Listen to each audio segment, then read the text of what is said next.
Hi, let's discuss global optimization. The optimization at program level is called as global optimization.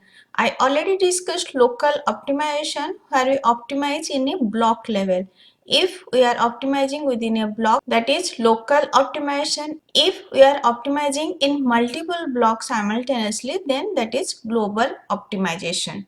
Or we can say optimization at program level is called as global optimization. Global optimization are based on data flow analysis, which are the algorithm to gather information about the program. How data flow from one block to another, or how data flow from one statement to next statement, that will show in data flow analysis. And global optimization is based on data flow analysis. I will discuss data flow analysis later.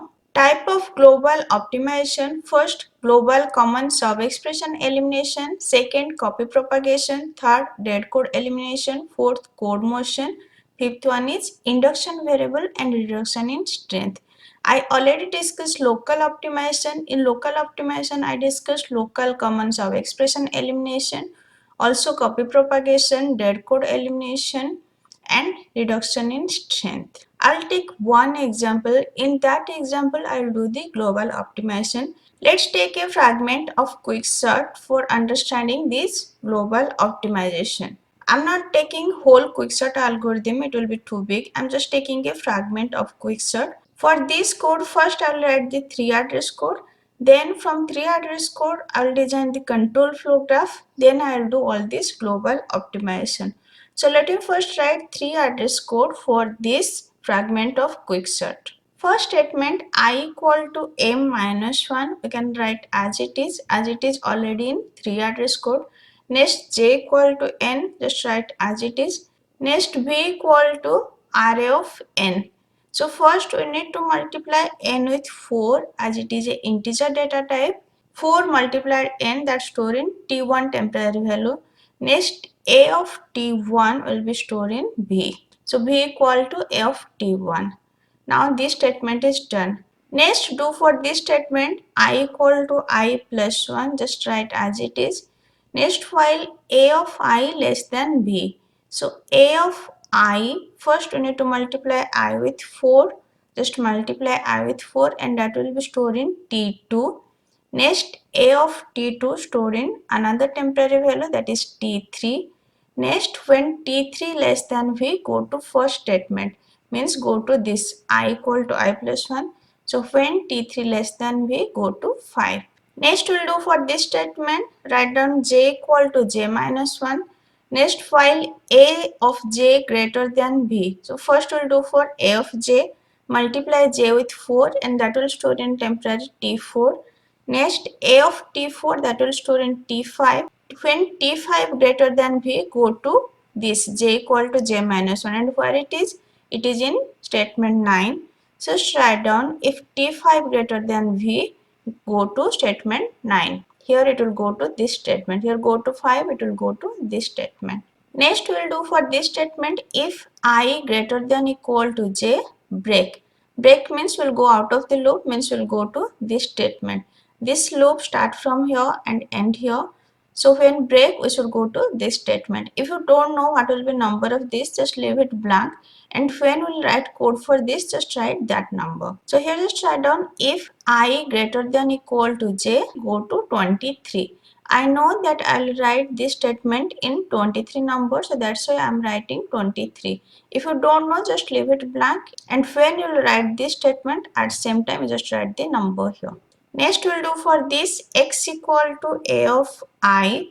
First we'll multiply I with 4, t6 equal to 4 multiplication I. Next x equal to a of t6. Next we'll do for this statement, a of I equal to a of j. First multiply I with 4 and that will be stored in t7. Next we'll multiply j with 4 and that will be stored in t8. Now t9 will contain a of t8. T9 will contain a of j. Next a of I will be t9. So what is a of I? A of I will be a of t7. A of t7 will be t9. Next we'll do for this statement, a of j equal to x. First multiply j with 4, that will be stored in t10. Next, a of t10 equal to x. At this statement, while loop ends. So here we should write a jump to the first statement. Means here we will write go to statement 5. We cannot write while in 3 address code, but we can write same code using go to. So here we will write go to 5, means that will work as a while loop. Next we will write for this statement, that is statement number 23. So here we are writing 23. X equal to a of I, first multiply I with 4, that will be stored in T11. Then a of T11 will be assigned to x. Now this statement is done. Next we'll do for this statement, a of I equal to a of n. Multiply I with 4, that will be stored in T12. Multiplied n with 4, that will be stored in T13. A of T13, that will be assigned to another temporary value T14. Next a of I means a of 12 will be T14. Next we will do for this statement, a n equal to x. First multiply n with 4, that will be stored in T15. Then a of T15 will be x. There are total 33 address code for this fragment of code, and you can see there are common sub expression 4 multiplication I, that is repeated. Here is also 4 multiplication I, 4 multiplication I. We did lots of time 4 multiplication I, and that is stored in different temporary value that we can optimize. Then 4 multiplication j, that also repeated. So all these thing will optimize during global common sub expression elimination. Let you first design the control flow graph for this. So how many leaders are there? According to rule 1, first statement will be leader.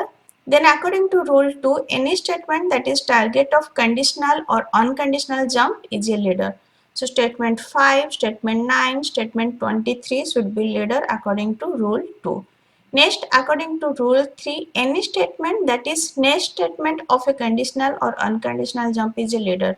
So statement 9 should be leader, then statement 13 should be leader, then statement 14 should be leader, and statement 23 should be leader. So according to rule 3, 9, 13, 14 and 23 should be leader. 9 is already there, so we are just writing 13, 14 and 23. Finally, we got statement 1, statement 5, statement 9, statement 13, statement 14 and statement 23 as a leader. There are 6 leaders, so there will be 6 block. First block will contain statement 1, 2, 3 and 4. Second block will contain statement 5 till statement 9. Means it will contain 5, 6, 7, 8. Next block 3 will contain statement 9 till statement 13. So it will contain 9, 10, 11 and 12. Next block 4, that will contain only statement 13 as 14 is also leader. So block 4 will contain only 13. Next block 5, that will contain 14, 15, 16, 17, 18, 19, 20, 21, 22 as 23 is a leader. Next block 6, that will contain 23 till statement 30. Now divided into block, let's design the control flow graph. So this is the control flow graph for this 3 address code. Block 1 will contain statement 1 till statement 4. Next block 2 will contain statement 5 till statement 8. At statement 8 there is a statement go to 5. Now check 5 statement is where? 5 statement is in block 2. So we'll write go to block 2. So there will be S2 itself. Next block 3, they start from statement 9 till statement 12. At statement 12 there is a go to statement 9. Statement 9 is in block 3, so we'll write go to block 3. There will be S from block 3 to block 3. Next block 4, that will contain only statement 13. Next block 5, that will contain statement 14 till statement 22. At statement 22 there is a go to 5 and 5 is in block 2. So there will be S to block 2. Here we are writing go to B2 and there will be S to block 2. And at block 4 statement 13 there is a go to 23 and 23 till 30, that is in block 6. So here we'll write go to block 6. As statement 14 is next instruction. So there will be S from block 4 to block 5 and there is a go to B6. So there will be another S to B6. At block 6 we'll write statement 23 till statement 30. Here there is no entry and exit. You can add entry and exit. Entry will be before the first block and exit will be after the last block. Block 6. In next lecture, I will discuss common sub-expression elimination for this control flow graph. If this lecture is helpful for you, please like and subscribe. Thank you.